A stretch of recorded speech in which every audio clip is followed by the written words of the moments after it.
Bonjour, j'espère que vous allez bien. Alors soyez bien attentifs parce qu'aujourd'hui je vais vous parler de 12 sujets clés qui vous concernent. Alors au début sur cette chaîne, j'ai fait des vidéos sur la conquête des plus hauts sommets dans l'Himalaya.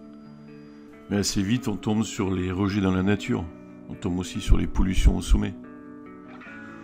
On tombe sur les catastrophes naturelles et l'intensification des avalanches, des glissements de terrain, des tremblements de terre au Népal. Alors au début sur cette chaîne, j'ai aussi voulu traiter de plongée, que j'adore. Mais assez vite on tombe sur les pollutions plastiques. Ou encore sur la dégradation et la disparition du corail, qui vient de l'acidification des océans.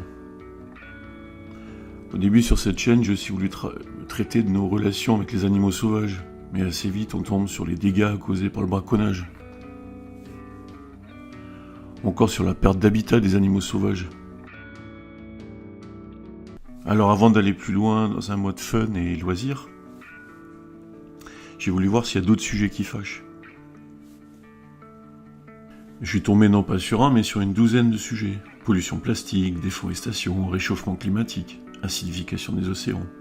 Et j'en passe, zone morte, effondrement de la biodiversité, surpêche, pollution de l'air, rareté de l'eau, ou encore dégradation des sols. Et tout ça, il faut le mettre en lien, bien sûr, avec l'accroissement de la population mondiale. Donc j'ai appelé ces sujets les 12 sujets clés. Puis j'ai tout préparé pour vous présenter ces sujets en citant toutes mes sources, en présentant l'arbre des causes pour expliquer d'où ça vient, en présentant des processus, des données, des statistiques, des périodes, des tendances, passées et futures. Puis je me suis dit que c'est pas la bonne approche, parce que c'est comme être bombardé d'émotions négatives.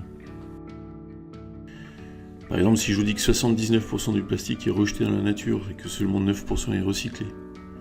Si je vous dis que le déboisement continue d'augmenter chaque année, et que rien qu'au Brésil, sur un an, 8000 km² de forêts ont été détruites. Si je vous dis que les émissions de gaz à effet de serre sont reparties à la hausse en 2017 et 2018, ça vous fait quoi? Si je vous dis que le phytoplancton produit la moitié de notre oxygène et continue de diminuer, moins 40% depuis 1950, moins 1% en moyenne par an, et ce n'est qu'une moyenne, parce qu'elle peut atteindre un seuil qui fait que ça s'emballe.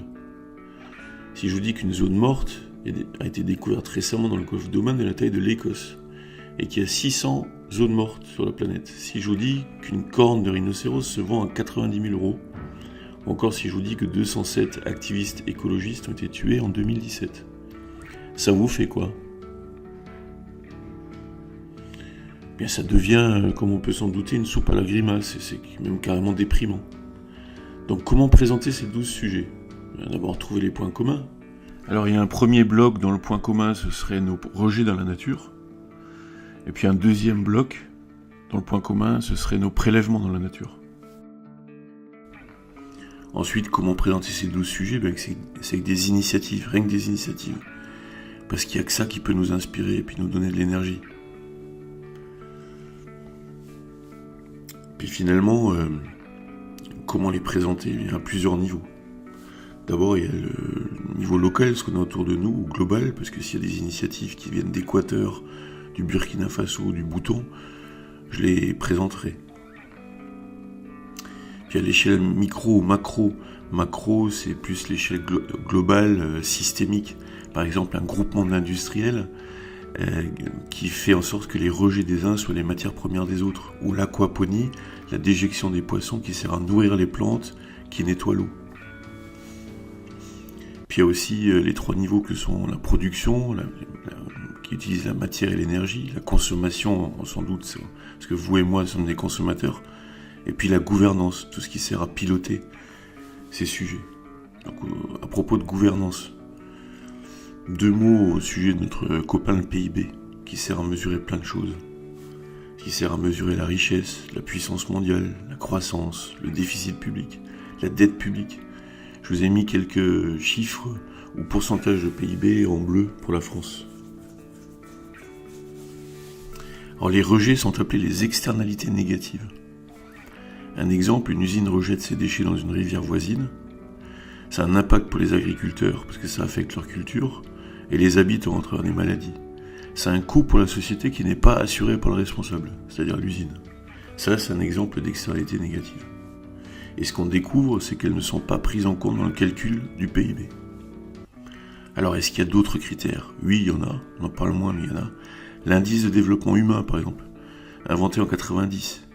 Il prend en compte l'espérance de vie, le niveau d'éducation, le niveau de vie. Alors, pour l'espérance de vie, c'est défini comme l'accès à une alimentation saine, à l'eau potable, à un logement décent, à une bonne hygiène et aux soins médicaux. Donc ce sont des fondamentaux. Oui, mais j'ai envie de demander, et ça, c'est pas l'espérance de vie?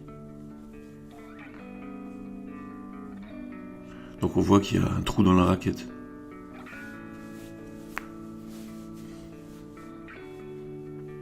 Bon, finalement, la présentation de ces 12 sujets clés, en résumé, ce sera la présentation des points communs, c'est-à-dire nos rejets et nos prélèvements, des initiatives, rien que des initiatives, et à plusieurs niveaux pour varier les approches. Voilà, j'espère que cette petite vidéo vous a plu. Si c'est le cas, merci de mettre un pouce levé ou de vous abonner à la chaîne. Et je vous dis à bientôt, j'espère.